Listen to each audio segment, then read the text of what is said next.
Hello everyone, welcome है आपका इस वीडियो में। आज हम क्वेश्चन नंबर 19 डिस्कस करेंगे। और ये देखिए क्वेश्चन सिंपल है, थोड़ी सी ट्रिक है इसमें।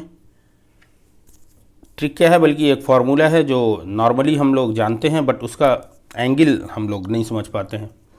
ठीक है, तो चलिए ए पार्ट हम स्टार्ट करते हैं।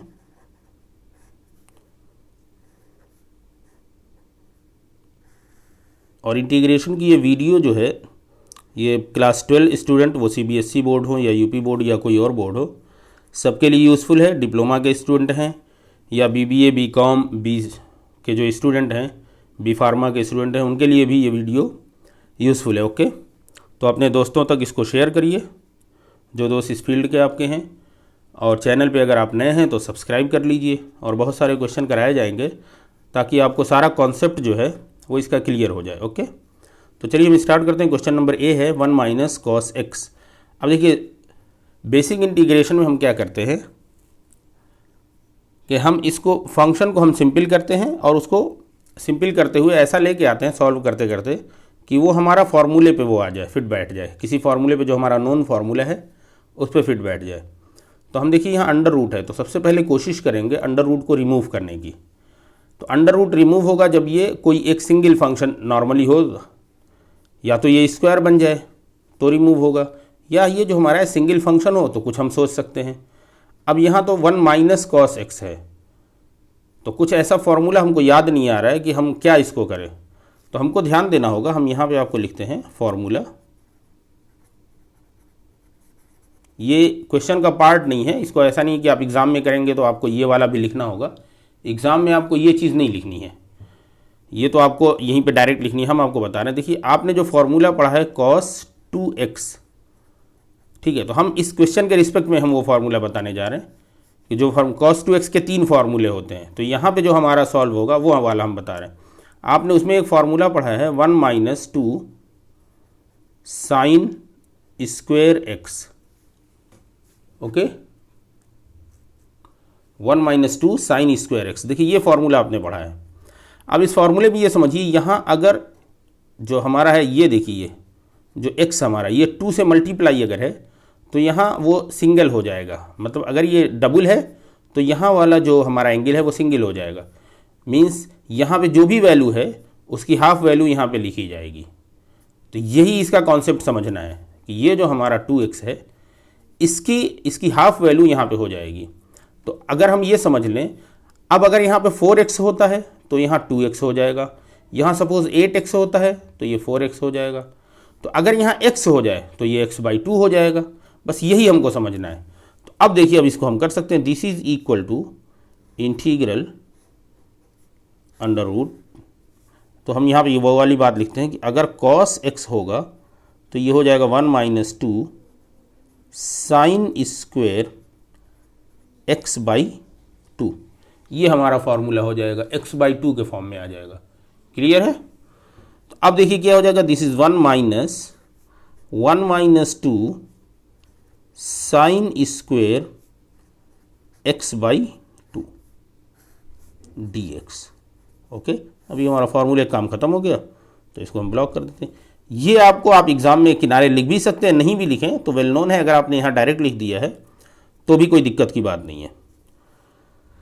This is equal to integral, ये हमारा under root as it is है, और इसको ब्रैकेट को ओपन कर लीजिए। तो ये हो गया 1 और ये माइनस है तो -1 और माइनस माइनस हो जाएगा +2 साइन स्क्वेयर x/2 और हमारा ये dx। दिस इज इक्वल, देखिए 1 1 कैंसिल हो जाएगा तो हमारे पास क्या बचेगा, इंटीग्रल 2 साइन स्क्वेयर x/2 और ये हमारा dx। क्लियर है? उम्मीद है आपको समझ में आ रही होगी, कोई परेशानी नहीं होगी। ये 1 1 हमारा कैंसिल हो जाएगा और 1 माइनस 1 मतलब दिस इज इक्वल। अब देखिए यहाँ से जो कुछ हम बाहर कर सकते हैं अंडर रूट के, तो ये 2 है तो 2 को हम बाहर करेंगे अंडर रूट से तो वो अंडर रूट 2 ही रह जाएगा। ओके, और इंटीग्रल देखिए साइन स्क्वायर है तो अंडर रूट से जब हटेगा तो ये साइन x/2 हो जाएगा। ठीक है, दिस इज इक्वल ये हमारा √2 एज इट इज़ रह गया। अब देखिए साइन का जो फॉर्मूला होता है, साइन का मतलब इंटीग्रेशन जो होता है वो माइनस कॉस होता है, तो माइनस कॉस और जो ये वैल्यू होती है वो एज इट इज़ लिख देते हैं हम। लेकिन ये हमारा फॉर्मूला x के लिए डिफाइन होता है, sine x minus cos x। अगर x के साथ कोई नंबर प्लस में है तब तो कोई प्रॉब्लम नहीं है, लेकिन अगर मल्टीप्लिकेशन या डिवीजन में है तो हमें कुछ चेंज करने होते हैं। ठीक है, डायरेक्टली हम ये इसको क्या सब्स्टिट्यूशन मेथड में हम पढ़ेंगे, बट यहाँ पे हम डायरेक्टली उसको करते हैं। कैसे करते हैं कि अगर x के साथ कुछ मल्टीप्लाई है तो फाइनल जब हम आंसर लिखते हैं फॉर्मूले में तो उस नंबर जो मल्टीप्लिकेशन उसको डिवाइड कर देते हैं उस नंबर को, और अगर कोई नंबर x के साथ डिवाइड है तो वो मल्टीप्लाई में हो जाएगा। तो देखिए ये वैल्यू तो x/2 तो एज इट इज़ रहेगी, माइनस कॉस साइन x का क्या होता है माइनस कॉस x, तो माइनस कॉस और ये वैल्यू एज इट इज़ जो भी एंगल है वो रहेगा। बट यहाँ x/2 है तो ये जो 2 डिवाइड है ये मल्टीप्लाई में चला जाएगा, तो आप इसको यहाँ इंटू 2 ऐसे लिख सकते हैं, plus the constant of integration c। अब फाइनल आप इसको लिख सकते हैं this is -2 √2 cos x/2 plus c। अब आप यहाँ लिख लीजिएगा where c is the constant of integration. चलिए हम ही लिख देते हैं where c is the constant of integration.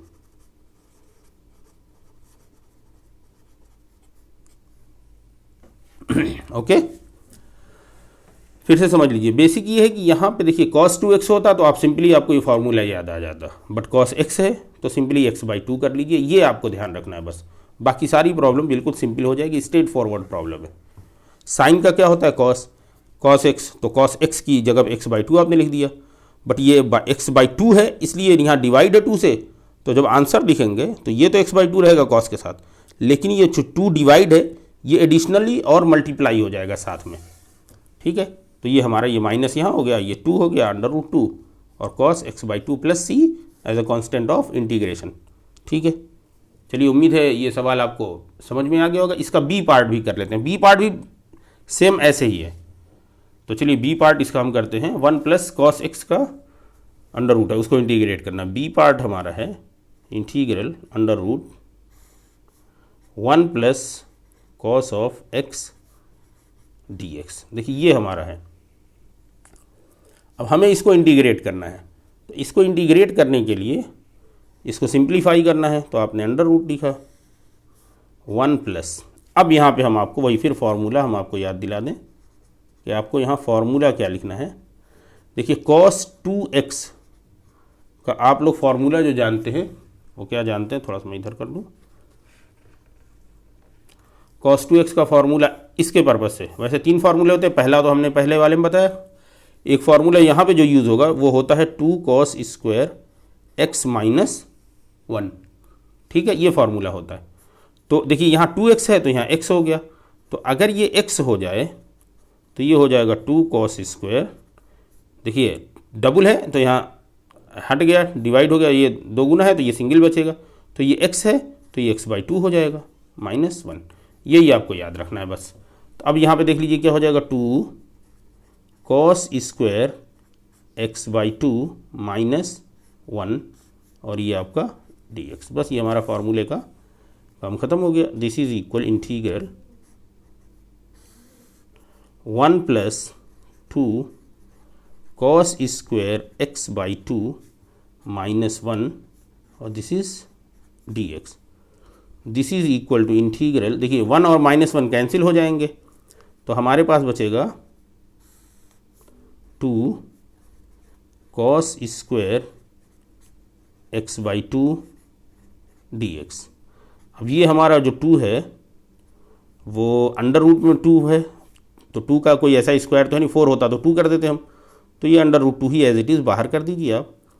और अंदर जो बचेगा देखिए ये स्क्वायर है तो इसी से cos x/2 बच जाएगा, cos ऑफ x/2 और ये हमारा हो गया dx। ओके, अब हम क्या करेंगे, दिस इज √2 तो एज इट इज़ हम लिख देंगे। cos का होता है साइन और जो भी एंगल है वो एंगल लिख दीजिए। अब यहाँ x में 2 से डिवाइड है तो उस 2 से मल्टीप्लाई आप कर दीजिए plus c as a constant of integration. तो आपका फाइनल आंसर हो जाएगा 2√2 sine x/2 plus c, where c is the constant of integration।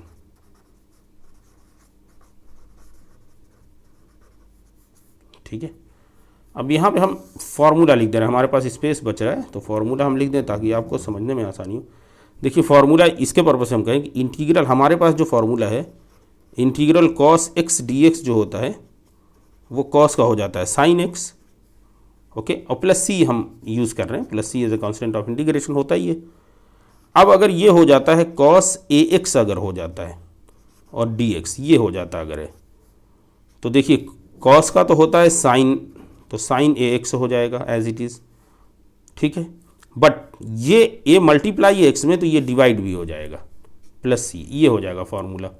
उसी तरह अगर कुछ ऐसा है कि cos a बाई एक्स है, sorry x by a, cos x divide by a dx अगर है तो देखिए ये हो जाएगा sine x by a as it is, और ये a डिवाइड है तो ये यहाँ मल्टीप्लाई में हो जाएगा प्लस c।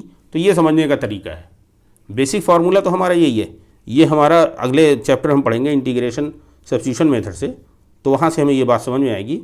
बट ये हम as a basic formula use कर सकते हैं कि अगर कोई चीज़ x में मल्टीप्लाई है तो वो फाइनली डिवाइड हो जाएगी, वो कांस्टेंट वैल्यू जो है, ठीक है, वो मल्टीप्लाई ये डिवाइड हो जाएगा।